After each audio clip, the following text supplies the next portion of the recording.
नमस्कार, मैं महेंद्र कुमार।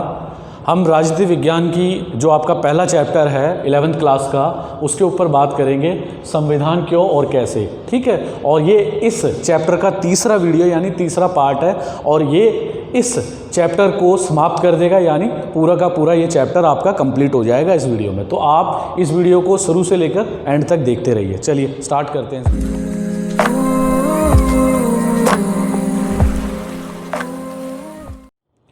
देखिए, जो इसका 10वां पॉइंट है, इससे पहले की जो वीडियो है मैंने 9 पॉइंट आपको क्लियर कर दिए थे। ये इसका 10वां पॉइंट है, भारतीय संविधान कैसे बना।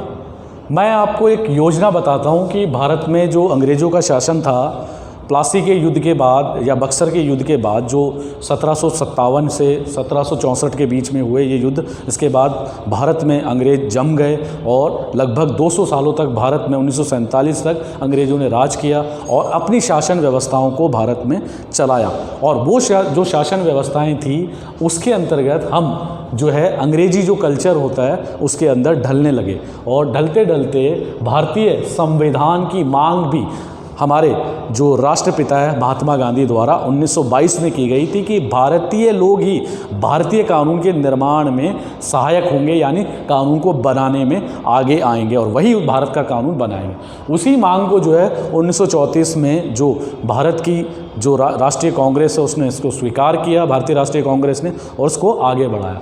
और पहली बार जो है कैबिनेट मिशन के माध्यम से संविधान सभा के चुनाव हुए 1946 में, जो 9 दिसंबर 1946 में पहली बार। ठीक है, और इसकी पहली बैठक होती है 9 दिसंबर 1946 को। ठीक है, और 9 दिसंबर 1946 से लेकर जो है 26 नवंबर 1949 तक जो है 2 वर्ष 11 माह 18 दिन में ये समय लगा पूरे संविधान को बनने में। तो ये संविधान जो है, इसका जो एक ड्राफ्टिंग कमेटी थी जिसके अध्यक्ष भी डॉक्टर भीमराव अंबेडकर को कहा जाता है, और संविधान के पिता भी कहलाते हैं। इसके अलावा 288 सदस्यों ने संविधान जो बना हमारा उस पर हस्ताक्षर किए। इसके अलावा 389 सदस्यों का चुनाव हुआ। भारत और पाकिस्तान जब एक थे, जब पाकिस्तान अलग हुआ भारत से, तो 289 जो सदस्य थे भारतीय संदर्भ में, उन्होंने संविधान सभा की इस प्रक्रिया को पूर्ण किया। 2 वर्ष 11 माह 18 दिन का समय लेकर जो है हमारे भारतीय गणतंत्र को घोषित किया गया।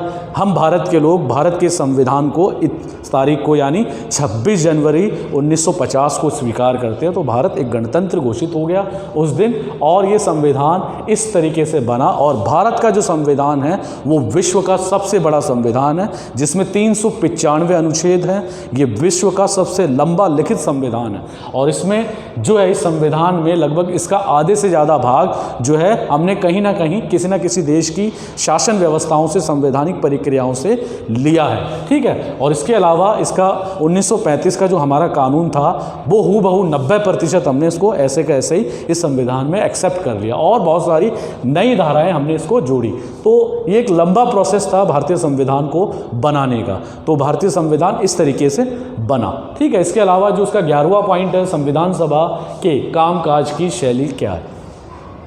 देखिए, संविधान जो सभा है, आप सबको मैंने बताया इससे पहले वाले पॉइंट में कि 9 दिसंबर 1946 को संविधान सभा की पहली बैठक होती है। उस बैठक में जो है इसके कामकाज की जो प्रक्रिया है वो तय की जाती है, यानी 10 लाख पर एक मेंबर की नियुक्ति होगी संविधान सभा के लिए।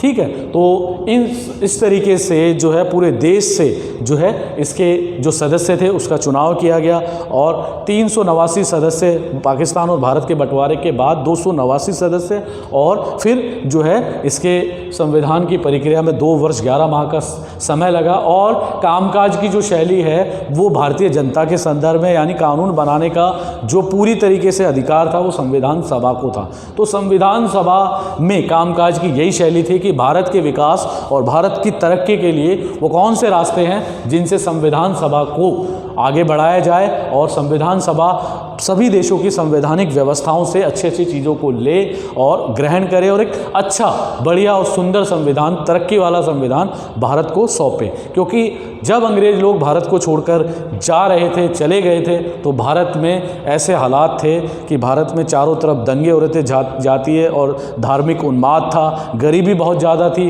अंतर विरोध बहुत अधिक थे। ठीक है, तो ऐसी परिस्थितियों से संविधान सभा को दो दो हाथ करने पड़े और भारत में एक ऐसा सुंदर संविधान सभा ने हमें दिया। इसके अलावा जो तीसरा पॉइंट है 12वां, राष्ट्रीय आंदोलन की विरासत। देखिए, संविधान जो बना हमारा वो राष्ट्रीय विरासत ही है एक तरीके से अगर हम कहें, क्योंकि ये मांग बहुत वर्षों से उठ रही थी। जब भारत गुलाम था अंग्रेज़ों का, मैंने जैसे बताया आपको 1922 में महात्मा गांधी के माध्यम से इस मांग को उठाया गया कि भारतीयों के लिए कानून बनाएंगे। ठीक है, स्वदेशी होगा हमारा कानून। तो ये राष्ट्रीय आंदोलन जो हमारा चल रहा था, जो उन दिनों जोरों पर था, प्रगति पर था, तो ये एक तरीके से विरासत है ही।